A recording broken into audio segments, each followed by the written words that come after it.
આપણે સરસ મજાનો વઘારેલો રોટલો બનાવીશું। ખરેખર કાઠિયાવાડી રીતે આવી રીતે જો તમે ગ્રેવીવાળો વઘારેલો રોટલો બનાવશો તો ખાવામાં બહુ મજા આવશે। નાના મોટા બધાને ભાવે એવી આ સરસ મજાની રેસીપી છે। ખરેખર મિત્રો શિયાળો હોય એટલે વઘારેલો રોટલો ખાવાનું સૌ કોઈને મન થતું હોય છે।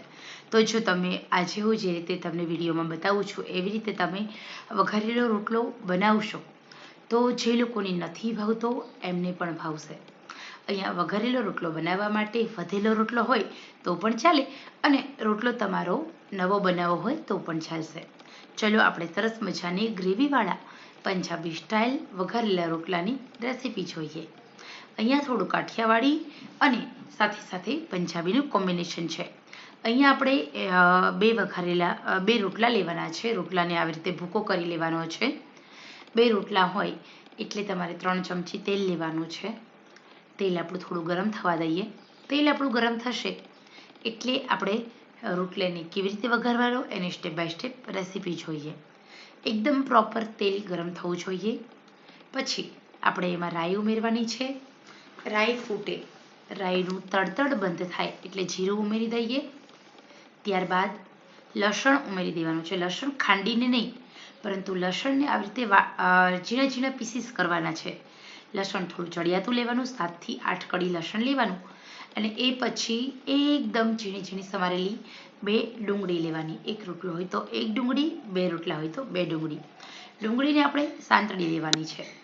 પાણીનો ભાગ બધો બળી જાય ત્યાં સુધી આપણે સાંતળવાની છે। ઓનિયન હોય એની અંદર જે પાણીનો ભાગ બળી જાય ત્યાં સુધી સાંતળીશું।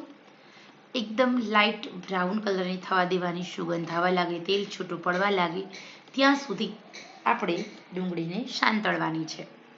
ત્યાર પછી આપણે જે ડુંગળી હોય એને સાંતળી લીધા પછી આપણે એમાં બીજી વસ્તુ એડ કરવાની છે, પરંતુ યાદ રહે 3 થી 4 મિનિટ સુધી ફરજિયાત ડુંગળીને સાંતળવાની છે।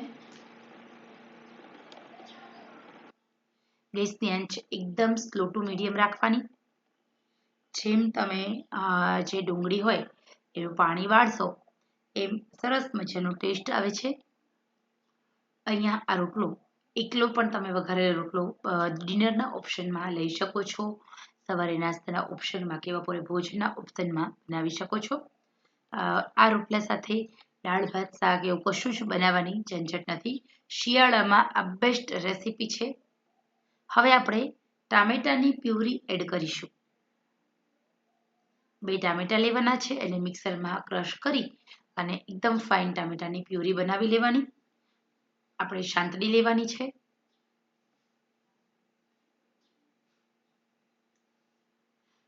2 થી 3 મિનિટ સુધી ટામેટાની પ્યુરીને પણ આમ જ ચડવા દેવાની છે। જો તમારે વધારે ટેસ્ટી રોટલો ખાવો હોય તો આ રેસીપી ચોક્કસ ફોલો કરજો। જેવી રીતે આપણે કોઈ શાકની ગ્રેવી બનાવતા હોય એ જ રીતે અહીંયા ડુંગળી ટામેટાની ગ્રેવી બનાવશું આ વઘારેલા રોટલામાં, જેના કારણે કાઠિયાવાડી અને પંજાબી બંને ટેસ્ટ મિક્સ આવે। અહીંયા હજી મેં આદુ લસણ મરચાંની પેસ્ટ નથી ઉમેરી, તમે ચોક્કસ ઉમેરી શકો છો। અહીંયા આપણે ગરમ મસાલો ઉમેરીશું। તમારા પાસે ગરમ મસાલો ન હોય તો તમે આખા મસાલામાં વઘાર કરતી વખતે ઉમેરી શકો છો। તાજી લવિંગ, બાદિયા, મોટી ઇલાયચી, નાની ઇલાયચી, થોડું નમક એડ કરી દેવાનું એટલે ટામેટામાંથી પાણીનો ભાગ વધારે છૂટો પડે। આપણે રોટલો બનાવતી વખતે પણ નમક હોય એટલે વઘારેલા રોટલામાં નમક એ રીતે ઉમેરવાનું, નહીં તો તમારો વઘારેલો રોટલો ખારો લાગશે। તો અહીંયા તેલ છૂટું પડી રહ્યું છે, તમે જોઈ શકો છો। ટામેટા છે તે ટ્રાન્સપરન્ટ થઈ રહ્યા છે અને હવે આપણે બધા મસાલા કરીશું। ટેસ્ટ અકોર્ડિંગ હળદર અડધાની અડધી ચમચી, કશ્મીરી લાલ મરચું 2 અડધી ચમચી કશ્મીરી મરચું, ત્યાર પછી થોડું રેશમ પટ્ટો મરચું, થોડું અમથું નમક, ધાણા જીરું, ગરમ મસાલો ઉમેરી દઈએ।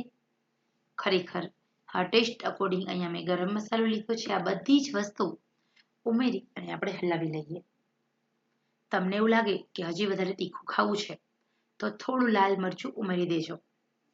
અહીંયા આપણે કાશ્મીરી મરચું લીધું છે જેના કારણે તીખાશ અને કલર બંને આવશે। રેશમ પટ્ટો અને કાશ્મીરી મરચું બંને લીધું છે। 1 મિનિટ સુધી આમ જ આપણે આ બધા મસાલાને સેટ થવા દઈએ। ત્યાર પછી અડધો ગ્લાસ પાણી ઉમેરવાનું પાણી ટેસ્ટ બેલેન્સ કરવા માટે અને વધારે સારી ગ્રેવી બનાવવા માટે ઉમેરવાનું છે. થોડી વાર આમ જ આપણે ઉકળવા દઈએ. આ પાણી ઉકળે એ પછી જો તમે રોટલો એડ કરશો તો બહુ ટેસ્ટી તમારો વઘારેલો રોટલો બને છે. થોડું મને દહીં એડ કરવું છે. દહીં બહુ સરસ લાગે છે ટેસ્ટ બેલેન્સ કરવા માટે.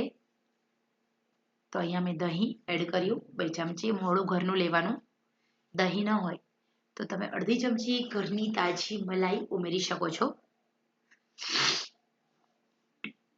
અને હલાવી લઈએ. ઉકળવા દઈએ ગ્રેવીને. થોડું ઉકળશે, ખદખદવા લાગશે એટલે આપણે એમાં રોટલો ઉમેરી દેવાનો અને પછી 3 થી 4 મિનિટ સુધી આમ જ રોટલાને સેટ થવા દેવાનો, જેના કારણે આપણે જે ગ્રેવી કરી છે એ આપણા વઘારેલા રોટલામાં સેટ થાય અને બહુ ટેસ્ટી બને છે. ખરેખર પંજાબી શાકને ટક્કર મારે એવો આ વઘારેલો રોટલો એકવાર તમે જરૂર બનાવજો. અત્યાર સુધી વઘારેલા રોટલા તો બધા બનાવ્યા હશે, પરંતુ આવી રીતે નહીં બનાવ્યા હોય.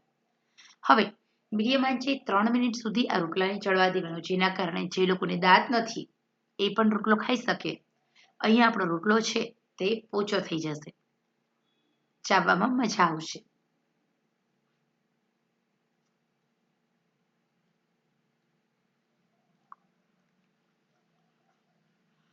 તો આવી રીતે આપણે 3 થી 4 મિનિટ સુધી હલાવી લઈએ. તેલ છૂટું પડે ત્યાં સુધી આમ જ ચડવા દેવાનું છે. લીડ કવર કરવું હોય તો કરવાનું, ન કવર કરો તો પણ તમારો રોટલો બહુ ટેસ્ટી બને છે. ખરેખર મિત્રો આ બહુ સરસ મજાની રેસીપી છે. અત્યાર સુધીની વઘારેલા રોટલાની આ બેસ્ટ રેસીપી છે. આવી રીતે તમે વઘારેલો રોટલો બનાવશો તો નાના મોટા સૌ કોઈને ભાવે છે. ખાતા જશે ને વાહ વાહ બોલતા જશે. તમને જેવી રીતે અહીંયા તેલ છૂટું પડેલું દેખાય છે, બસ આ જ રીતે અને પછી આપણે હલાવી લેવાનું છે. તો અહીંયા આપણો વઘારેલો રોટલો બનીને રેડી છે. ટૂંકમાં પાણીનો ભાગ બધો બળી જવો જોઈએ. તો અહીંયા એકદમ સરસ મજાના વઘારેલા રોટલાની રેસીપી બનીને રેડી છે. તમે છાશમાં પણ વઘારી શકો છો, જેમ આપણે દહીં ઉમેર્યું એ દહીં ન ઉમેરો અને પાણીને બદલે તમે એકલી છાશ ઉમેરો તો પણ ચાલે, પરંતુ અહીં આપણે પંજાબી ટેસ્ટનો આપણો વઘારેલો રોટલો બનાવવાનો હતો એટલા માટે. તો ખરેખર આપ સૌને આ રેસીપી કેવી લાગી છે?